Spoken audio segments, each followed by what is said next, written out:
दौड़ के अयोध्या में आई। माताओं ने दर्शन किया, तीनों रानियों को ले जाकर के महल में पहुंचे। चार चार बहुएं आई, तीनों माताओं ने आरती उतारी, दर्शन करके बहुओं को महलों में ले गए। दशरथ जी ने अपने तीनों रानियों को बुलाया, कौशल्या सुमित्रा कही, उन्हें समझाया कि देखो प्रिय, बाकी सारे रिश्ते तुमने बहुत प्यार से निभाए हैं, कोई शिकायत नहीं। पत्नी बनकर के आए हो, पत्नी का रिश्ता बड़ा सुंदर निभाया, कोई शिकायत नहीं। पत्नी के बाद मां बन गई तो पत्नी का भी रिश्ता निभाया, मां का भी रिश्ता निभाया। अब किसी की सास और हो गई, किसी की पत्नी हो, किसी की मां हो और किसी की सास और बन गई हो। तो सास बहू के रिश्ते को और निभा लेना, जीवन में कोई कमी नहीं आई। बधोलर किनी अपर घर आई, और राखे नयन पलक की नाई। दूसरे की बेटी अपने घर में बहू बन करके आती है, उसे कैसे रखना है कि पलक और पुत्री रहते। रिश्तों को तुमने घर में निभा लिया तो हमेशा कभी कोई शिकायत का मौका ही कभी नहीं आएगा।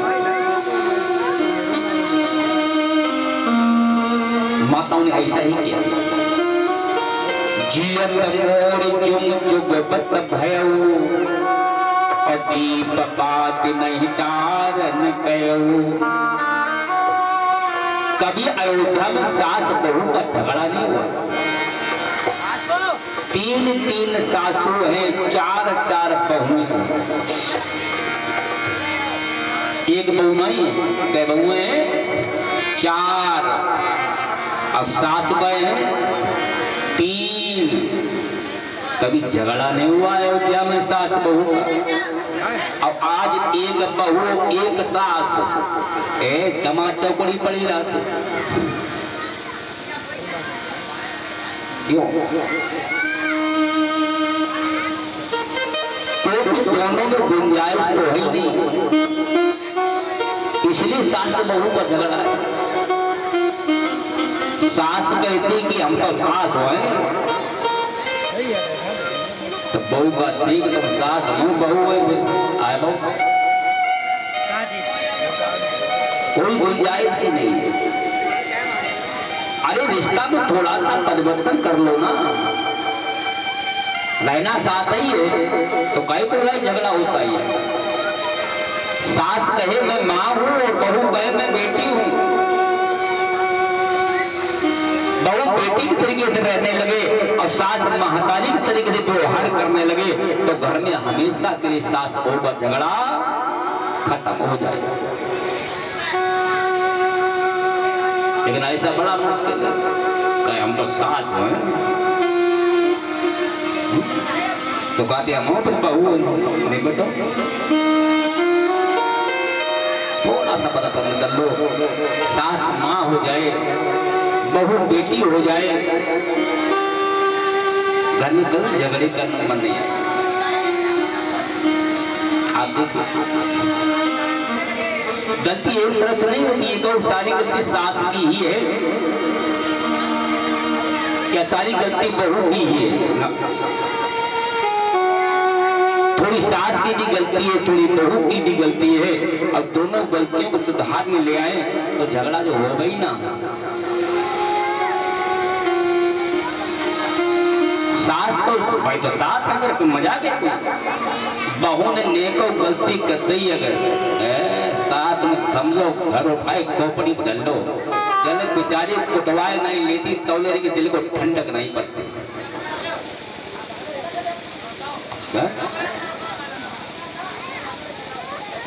अब जो लड़का ना दो चार हाथ मत दे, फिर मन में अब ठीक रही देखो, अब सही नहीं देगा, वैसा ही सही रहे, बड़ी खुश होती है। गलत फहमी है तुम्हारी। ये सही नहीं रहा, ये बहुत गलत हुआ है। आज बहू ने गलती करी है तो आप बैग पिटवाए नहीं लो, तुम चैन नहीं पड़ो। और बैग गलती तुम्हारी बेटी ने जब करी है तो आपने शिकायत करेगा उससे? कभी सोचा नहीं बेटी को मारा, उसका बेटा मारे, उसका पति मारे? सारी गलतियां आपने छुपा करके रखनी, बेटी की गलती नहीं बताई और बहू बेचारी थोड़ी सी गलती कर दी, बेचारी की जब हाथ दबाने चलवाई देता कि उधर चैन नहीं पड़ता। सोच लो, वो भी बेटी है, पराई बेटी है, तुम्हारे घर में आई है। पराई बेटी घर में आई तो बहू जैसा चाहो वैसा व्यवहार करो। हमारी बेटी अगर जाएगी तो साहब उसके ऊपर हाथ ना उठाएंगे कोई। आप देखिए कि सोच देखो हमारी माताओं की, बेटी का विवाह किया, दामाद मिल गया, बेटे ने आकर के बताया कि आपके दामाद बहुत बढ़िया है, बहुत अच्छे हैं, सारी बात मेरी मानते हैं। बेटी कह रही है अपनी माँ से कि आपके दामाद की हमारी सारी बात मानते हैं, जो कहते थे करते थे। देखो सास बता रहे, अरे साहब जहाँ बैठे हैं हमारो दामाद, अरे साहब दामाद तुम्हारो देवता है, देवता जितो बिटिया का पूरी बात मान बिटिया के, दामाद तुम्हारो देवता है, देवता सारी बात हमारी बिटिया मान तुम्हारो दामाद। बहुत खुश। अब घरे बहू आई गई है घर, और लड़का ने कहे बहू की बात मान ली है, वो तो मेहरा हुई है, मेहरा देखो सबरी बहू की बात मानते। ये तो बहू पानी का कोई पानी पिए थे, बहुत तो मेहरा हुई है, खोपड़ी बैठाई ले देखो बहुरिया को। तुम्हारी बेटी का पति कर रहा है वो अच्छा है, अब आपकी बेटी की बहू ने कर दिया वो गलत है। कितनी गंदी सोच है तुम्हारी। और तुमने अगर बेटी दी है तो तुम्हारे यहाँ किसी को बेटी आई है, तुम्हारा दामाद अच्छा कर रहा है तुम्हारी बेटी के लिए और तुम्हारी बहू के लिए बेटी ने अच्छा कर दिया तो सब गजब हो गया, पहाड़ टूट पड़ा। और बेटी के पति ने अच्छा कर दिया, दामाद ने कर दिया तो बहुत अच्छा हुआ, और बेटे ने कर दिया तो बहुत खराब हो गया। इस सोच बदल लो। अगर अपनी बच्ची के लिए अच्छा व्यवहार चाहती हो तो अपने बहू के लिए अच्छा व्यवहार करो। कि तुम्हारी बेटी गई है बहू बन के तो कौन बेटी आई है तुम्हारे यहाँ बहू बन के। अगर तुम बहू के संग उनका व्यवहार करोगे तो तुम्हारी बेटी बहू गई है बन के तो उसके साथ वैसा ही व्यवहार होगा, ये मत भूल जाना। भले तुम्हारी बेटी घर पे ना बताए, लेकिन जैसा बहू के संग तुम व्यवहार कर रही हो ठीक वैसा व्यवहार आपकी बेटी के साथ हो रहा है। कसम रखे पूछ लेना उससे कभी तुम कुछ अच्छा व्यवहार चाहो तो अच्छा करो, जैसा करोगे वैसा ही आपको फल भी मिलेगा। थोड़ा रिश्ता में परिवर्तन कर डालो, बेटी बहू बेटी बन जाए, सास माँ बन जाए, कभी झगड़ा नहीं। अयोध्या में कहीं सास बहू पर झगड़ा नहीं हुआ। दशरथ जी ने कह दिया बधू लड़किनी पर घर आई, रात नयन पलक किनाई। माता ने ठीक अपने बच्चों के साथ वैसा ही व्यवहार किया। अयोध्या में सास बहू पर झगड़ा नहीं हुआ। 3 सासू हैं, 4 बहुएं, बड़े प्रेम से अयोध्या में निवास कर रहे हैं। बोले रामचंद्र भगवान की। तो राम जी अपने परिवार के साथ अयोध्या में निवास कर रहे हैं। तो निवास करने दीजिए। आइए सुखदेव जी हमारा कथा सुना रहे हैं, राजा परीक्षित कथा सुन रहे हैं। आइए एक बार भगवान के चरणों में श्रद्धा सुन फिर आगे। कि कृष्ण गोविंद गोपाल गाते चलो, कृष्ण गोविंद गाते चलो, कृष्ण गोविंद गोपाल गाते चलो, गोविंद गोपाल गाते चलो। हटाते चलो, हटाते चलो, कृष्ण गोविंद गोपाल गाते चलो, कृष्ण गोविंद गोपाल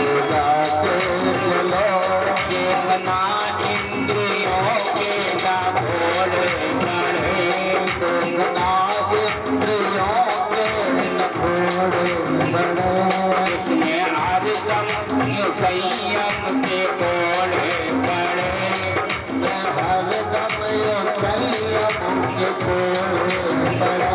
अपने रथ को सुमारक लगाते चलो, अपने रथ को सुमारक लगाते चलो।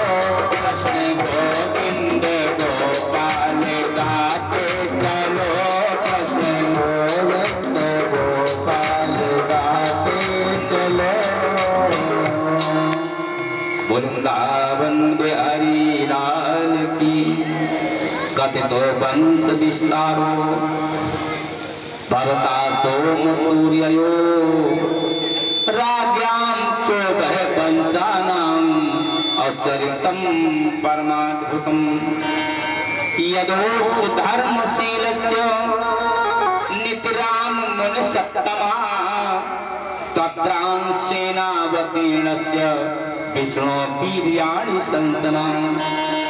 महाराज धर्मशील धर्म प्रेमी वेदवंश का वर्णन सुनना चाहते हैं। सूर्यवंश का बड़ा सुंदर आपने दर्शन दिखाया, कथा सुनाई, बहुत आनंद आया। क्यों भगवान ने को अवतार लेने का कारण बनता है, क्यों भगवान ने अपने अंश बलराम की से अवतार लिया, क्या कारण बनता है भगवान के अवतार का, प्रभु कृपा करके सुनाइए, हम सुनना चाहते हैं। तो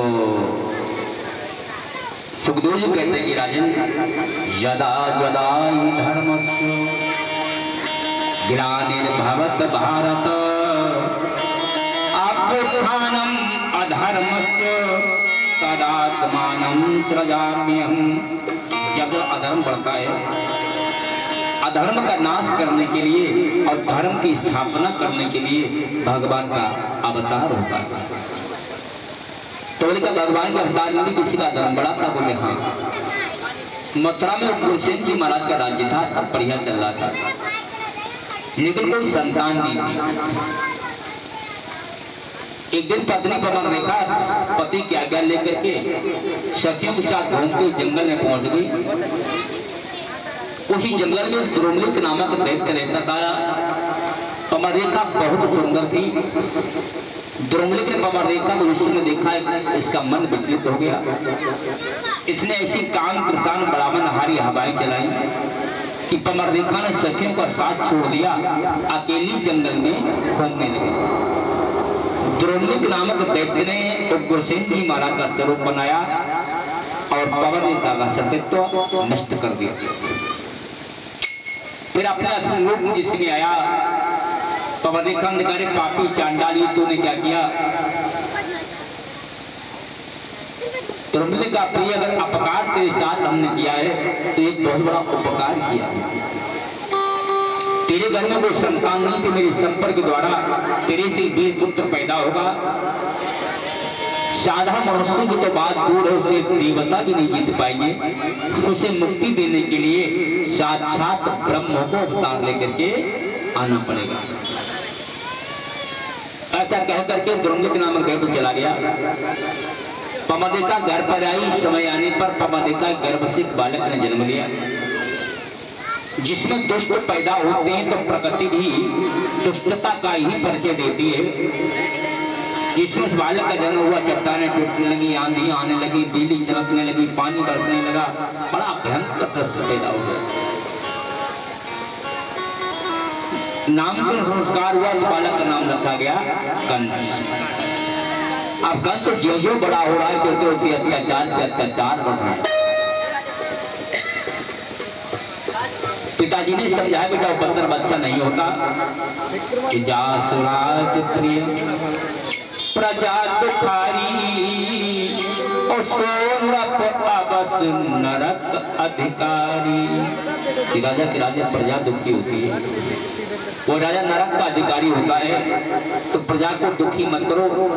मेरे कंस का पिता ये ऐसा लगता है कि आप राज्य के लायक हो नहीं, आप असहाय और कमजोर हो गए। और कमजोरों असहायों के द्वारा वसुंधरा नहीं, वसुंधरा तो वीर भोग गया। वसुंधरा तो वीरों के द्वारा भोगी जाती है। आप तो आराम करो, राज्य हम करेंगे। ऐसा कहते हुए कंस ने पकड़ा और गुरुसेन को जेल में बंद कर दिया। खुद सिंहासन में बैठ के राज्य करने लगा, बस अत्याचार पे अत्याचार। अब बताया तो कंस अकेला नहीं था, कंस 9 भैया थे, अब 5 बहनें थी। कितने थे? 9 5 14 भैया बहन थे कंस। कौन कौन से? कि भागवत के नवम स्कंद के 24वें अध्याय का 24वां श्लोक है, जिसमें कंस के भाई और 25वें श्लोक में बहनों का वर्णन है। मतलब श्लोक बताएं। कंसा सुनामा न्योग्रा कंका शंकु सुहुस्तथा। कंस, सुनामा, न्योग्रा, कंका, शंकु, सुहु, राष्ट्रपाल, सुस्ति, तुष्टिमान। 5 बहनें। कंसा कंसवती कंका सुरभु राष्ट्रपालिका। उर्सेन दुहितरो वसुदेवानुजस्त्रिया। कंसा, कंसवती, कंका, सुरभु और राष्ट्रपालिका। 5 बहनें, 9 भैया, सबसे बड़ा कंस बैठ गया सिंहासन पर। उपद्रव हो रहे हैं, पृथ्वी हमारी सब कुछ सहन कर लेती, लेकिन इससे अत्याचार सहन नहीं होते। अब तो पति गाय को रूप लेकर के गौरवोत्तासम की खिन्ना प्रदंती कर्णम विभो उपस्तांतिके तस्मै व्यसनम समगोचत। गाय को रूप लेके प्रति ब्रह्मा जी के पास मुझे ब्रह्म रक्षा करो हमारी। ब्रह्मा जी ने कहा भगवान ही रक्षा कर सकते हैं, हम सबको भगवान से प्रार्थना करनी चाहिए। पत्नी ब्रह्मा सब देवता तत्तगत्वा जगन्नाथं देवदेवं प्रकाशकं पुरुषं पुरुष सूक्तेन उपतस्ते समाहिता।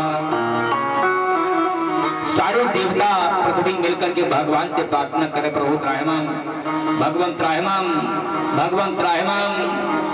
आकाशवाणी होती, सावधान देवताओं, आंख से मत बहाओ, आ रहा हूं अति शीघ्र। फिर मैं एक बात पूर्ण करते हुआ निश्चरहीन करो मैं ही भुज उठाए प्रणकीन। फिर एक बात पूर्ण कर रहा हूं मैं कि पृथ्वी नितातों से विहीन कर दूंगा। आ रहा हूं कहां? वसुदेव गृहे साक्षात और भगवान पुरुषा परा जनिष्यते तत्प्रियार्थम संगमन्तु सुरस्त्रिया। बलदेव जी का ऋषि में अवतार लेकर के आ रहा हूं, तब लोग भी जाइए, आप अपने स्वरूप से गोकुल में अवतार लीजिए। ऐसा आश्वासन दे दिया देवता, गोकुल में अपने स्वरूप से अवतार लेने लगे। इधर कंस क्या है तो पुत्र सब आया। कंस की चचेरी बहनें देवकी पुत्री देवकी। देवकी जब विवाह योग्य हुई तो कंस ने देवकी का विवाह बलदेव के साथ किया। अब बहुत सा दहेज दिया कंस ने अपनी बहन देवकी के विवाह में बहुत दहेज दिया है। कितना? 400 पारिवारम गजानाम हेममालिनाम अश्वानाम युतम सार्धम रथानाम चतुर्खटशतम। सोने के हाथ पर 400 15,000 घोड़े, 1800 रथ, 200 दासियां, इतना दहेज कंस ने देवकी के विवाह में दिया।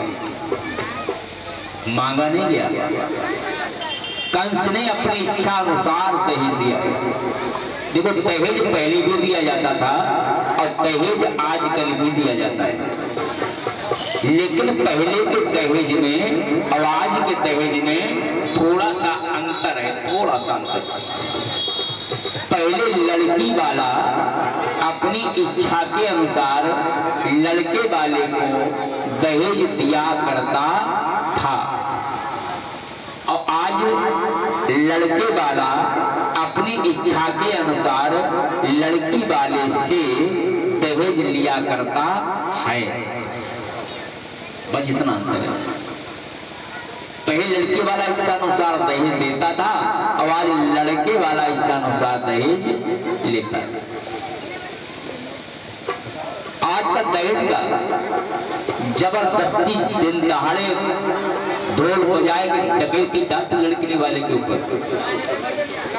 अब इतना सब मिलने के बाद भी रोते हैं का हमें कैसे मिलो नहीं, हम तो फंस गए। क्योंकि कितना बड़ा मोह हो जाता है लड़के वालों का, कुछ पूछो ना सब।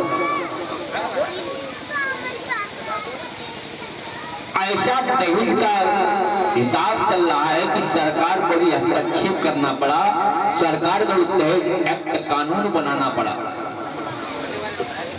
कि दहेज बंद हो जाए।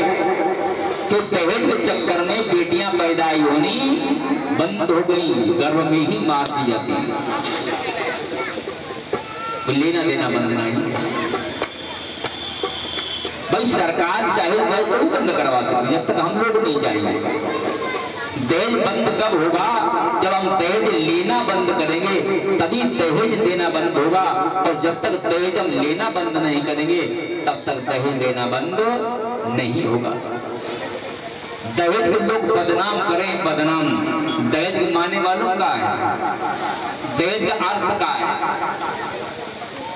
दहेज को मतलब का है, दहेज शब्द को ही बदनाम करें। दहेज का अर्थ है दामाने देना, हेज माने प्यार प्रेम।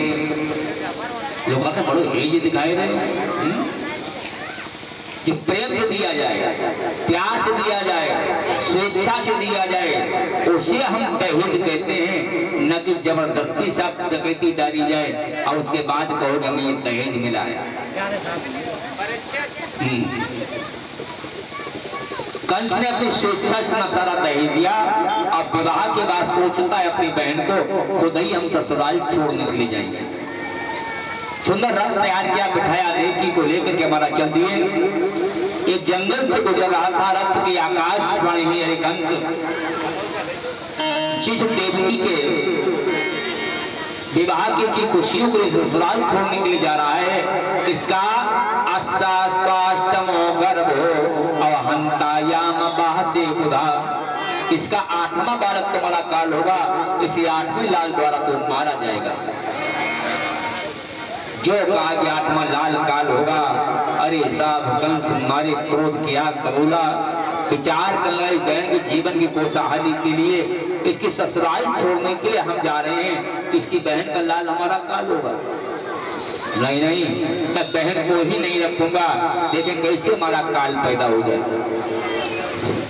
कोई बुरा रस से नीचे निकाल ली तलवार और पकड़े देवकी के बाल, और देवकी के बाल पकड़े घसीट लिया रस से नीचे।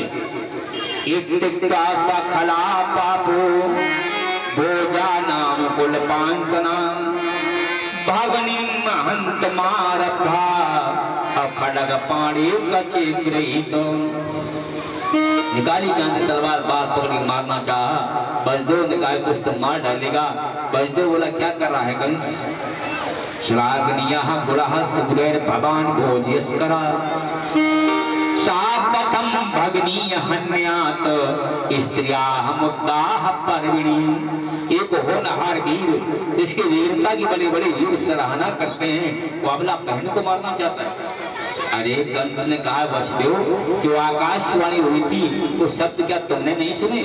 इसी देवी का 8वां बेटा हमारी मौत का कारण बनेगा, इसका 8वां लाल हमारा काल होगा, ये शब्द तुमने नहीं सुने? बजदेव जी ने कहा हमने सुने, क्या तुम मौत से बचने के देवी को मार डालो? अरे कंस, मौत से तो कोई बच ही नहीं सकता। क्यों? मृत्युर जन्म बताम वीर अदेहेन सह जायते आद्य बाब सतांते बा मृत्युर्वै प्राण नाम ध्रुवा। मृत्यु जन्म बताम वीर देहेन सह जायते। मनुष्य की मौत तो जन्म के साथ ही लिख दी जाती है। विधाता ने जो समय मौत का निश्चित कर दिया है, एक पल पहले न एक पल बाद में, कि जो समय मौत का निश्चित है वह उसी समय पर आएगी।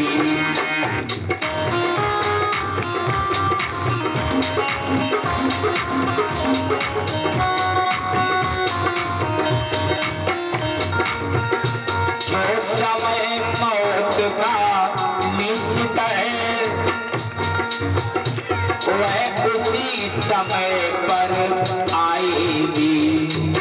और जिस समय मौत आ जाएगी वह घड़ी न टाली जाएगी।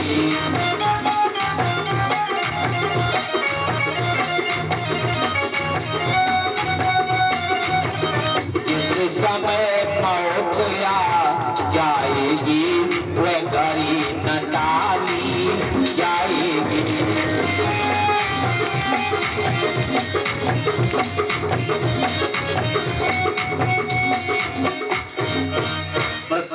बताम दियो के हिल सह जाए थे निश्चित विधाता ने समय कर दिया उससे कोई एक पल पहले न एक पल बाद। अरे रही देवकी के 8वें लाल की बात, मतलब 8 बेटा पैदा हो गए तो देवकी को क्यों मार दो, काय को कलंक लगाओगे? हम 8वें बेटा तुम्हें ला करके दे देंगे, चाहे मारना चाहे छोड़ना तुम्हारी इच्छा पर निर्भर करेगा। कंद जानता बरदो सत्यवादी झूठ नहीं बोलते। कहा ठीक है मैं बेटा मिल जाना चाहे बोले बिल्कुल मिल जाएगी। और वजूद समझाने पर कंस ने छोड़ दिया देवकी को, लाकर के हमारा जेल खाने के अंदर बंद कर दिया। समय आने पर देखिए गर्भ से एक बालक ने जन्म लिया।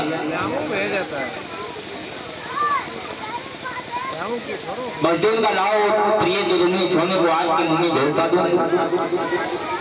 देवकी का क्या कर रहे महाराज, तो मार डालेगा मेरे लल्ला को। उसे 8वें बालक से डर है, ना कि पहले बालक से।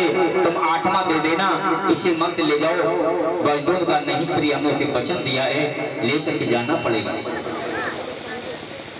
देवकी बेचारी होकर के रह गई। कंस वजदूद बालक को ले जाके कंस के पास पहुंचे। कंस के गोदी में दिया, लो महाराज ये देवकी का पहला फूल है। इसमें लल्ला को लेकर के गोदी में देखा है कंस ने तो बड़ा सुंदर बेटा है, बड़ा प्यारा बेटा है, इसे ममत्व आ गया। मन में सोचे कि आकाश वर्ण ने तो 8वें के लिए कहा था, ये तो पहला बेटा, ये क्या बिगाड़ लेगा हमारा? बचते हो तुम ले आओ जाओ, हमें डर 8वीं से, हमें पहले से कोई डर नहीं है, तुम केवल 8वां दे देना। कंस ने बच्चे को वापस कर दिया। नारद जी ने विचार किया तो कंस धर्मात्मा बनने लगा, और यही धर्मात्मा बन गया तो पाप का घड़ा नहीं बनेगा, और जब तक पाप का घड़ा भरेगा नहीं तब तक छूटेगा नहीं। जब तक अत्याचार चरम सीमा पर नहीं पहुंचेंगे तब तक भगवान का अवतार नहीं होगा। उठाई दवा नारद ने बीना, सीधे पहुंचे कंस के यहाँ। कंस बड़ा खुश है, बोले क्या बात है? कंस बड़ा खुश नजर आ रहा है। अरे महाराज खुशी की तो बात है, तो ऐसा क्या हो गया? अरे बोले भांजा हुआ है, भांजा। अरे वाह। बोले फिर? अरे बोले फिर का वजदूद जी लेके आए, तो मैंने सोचा इसे हम क्यों मार रहे हैं, तो 8वें दिन डर रहेंगे, ये पहला हमारा क्या बिगाड़ लेगा। तो मैंने कहा तुम ले जाओ इसे, तुम केवल 8वां दे देना। नारद जी ने कहा तुमने वापस कर दिया, मारा नहीं? बोले ना। बोले बहुत अच्छा किया। लेकिन एक बात बताओ कंस, तुम देवता को चाल समझते हो? देवता इतने चालाक हैं, होशियार हैं, स्वार्थी हैं, छली भी हैं, कपटी भी हैं, धोखेबाज भी हैं। कहीं पर भी छल कपट धोखा कर सकते हैं तुम्हारे सामने। कि तुम कैसे सोच लिया तुमने कि पहला बेटा 8वां नहीं हो सकता? कैसे 8 एक है, किसी को लाकर बोल बताओ तुम पहले देखा कौन 8वीं कौन? फूल की पंखुड़ी ले लो, गिनो जरा, 1 2 3 4 5 6 7 8, 8वीं है। बोले ठीक, अब ऐसे करो, पहली छोड़ो जरा, दूसरी से गिनो, तो 1 2 3 4 5 6 7 8, पहली 8वीं है। अब जब दूसरी छोड़ो ने 33 गिनो, 1 2 3 4 5 6 7 8, तीसरी 8वीं, या 34 गिनो, 5वीं गिनो, यानी जो रेखा छोड़ता जाता है वही रेखा 8वीं होती जाती है। सारी गिनवाने के बाद बोले अब पता है पहली कौन 8वीं कौन? बोले महाराज जब मैं सब पहली और सब 8वीं, बोलिए सब पहली पंक्ति और 8वीं हो, ऐसी देखी कि हर बेटा पहला, हर बेटा 8वां हो सकता है। इसे तुमने छोड़ दिया, पता नहीं ये वही 8वां हुआ और वही पड़े होकर तेरा पद कर रहे थे। तुम जिंदा रहना चाहो तो बेटा नहीं, और बेटा जिंदा रहेंगे तो तुम नहीं। अब फैसला तुम्हारे हाथ में, हम तो चले नारायण। अब बड़ा नाराज समझ आए, बात समझ में ना आवे। कंग समझ गया नारा ठीक ही कह रहे थे, जैसे हर पंखुड़ी गिनने में पहले 8वीं होगी, ऐसे देवकी का हर बेटा पहला 8वां हो सकता है। नहीं नहीं, हम किसी बच्चे को नहीं छोड़ेंगे। जाकर पहुंचा कंक ने देखी गोदी से बच्चा झपट के छीन लिया, ले जाकर के पहुंचा, एक पत्थर पड़ा हुआ था, बच्चे को दोनों पैर पकड़े घुमाया, एक पटक मारी पत्थर के ऊपर, ये बच्चे को लोथड़े लोथड़े पकड़ गए। पहले बच्चे को पत्थर पर पटक करके मार डाला, दूसरे को पत्थर पर पटक करके मार डाला, तीसरा, चौथा, 5वां, 6वां, 6 बच्चे कम देवी के बेदर्दी के पत्थर पर पटक पटक करके मार डाले। 7वें का नंबर आया, भगवान ने कहा भाई शेष जी अब चलो फिर आएगा नंबर घर का भूभार हान करने का। 7वें गर्भ में शेषी भेज दिए। फिर योग माया के बोले देवी तुम भी थोड़ी मदद करो। गच्छ देवी पर्यम भद्रे अगोपगोभिलंकृतम रोहिणी वसुदेवस्य भार्यास्ते नंद गोकुले। वैद्यों की दूसरी पत्नी रोहिणी गोकुल में रहती है। तुम ऐसा करो, देवकी के गर्भ में 7वें शेष पहुंच चुके हैं, तो देवकी का 7वां गर्भ खींच करके रोहिणी के उदर में पहुंचा दो। और इतना अगर तुम काम करोगे देवी, तो आगे आने वाले समय में नाना प्रकार के नामों से पुकारी जाओगी और दुनिया में तुम्हारी पूजा होगी। पूजा नाम देयान कुर्वन्ति स्थानांच नरा भुवे दुर्गेति भद्रकालीति विजया वैष्णवी दिशा कौमुदा चंडिका कृष्णा माधवी कन्निकेति च माया नारायणी ईशानी शारदे अंबिकेति च। नाना प्रकार के नाम लेंगे, तुम्हारी पूजा होगी। तुम्हें दुर्गा, भद्रकाली, विजया, वैष्णवी, कुमुदा, चंडिका, माया, नारायणी, ईशानी, वैष्णवी, अन्नपूर्णा, नाना प्रकार के नाम से पुकारी जाएगी। कहा ठीक है महाराज, जैसा आपका आदेश। 7वां गर्भ खींच करके योग माया ने रोहिणी के उदर पहुंचा देती गर्भ खींच करके। कंस को मालूम हुआ 7वां गर्भ कहा गया, बोला 7वां गर्भ तो श्राप हो गया। जो सुना 7वां गर्भ श्राप हो गया, कंस समझ गया 7वें ने चालाकी शुरू। अरे देवता तो कहते कि 8 बेटा पैदा होंगे, ये तो 6 हो पाए, 7वां गायब हो गया। लेकिन नारद जी ने कहा था कि देवता बड़े छली कपटी हैं, अपना काम बनाने की कोशिश उल्टा सीधा कर सकते हैं। हो सकता है जब कोई देवताओं की चाल हो। खैर कोई बात नहीं, 8वें की बारी है तो कंस की आज जबरदस्त तैयारी। धीरे धीरे महाराज भादों का महीना, कृष्ण पक्ष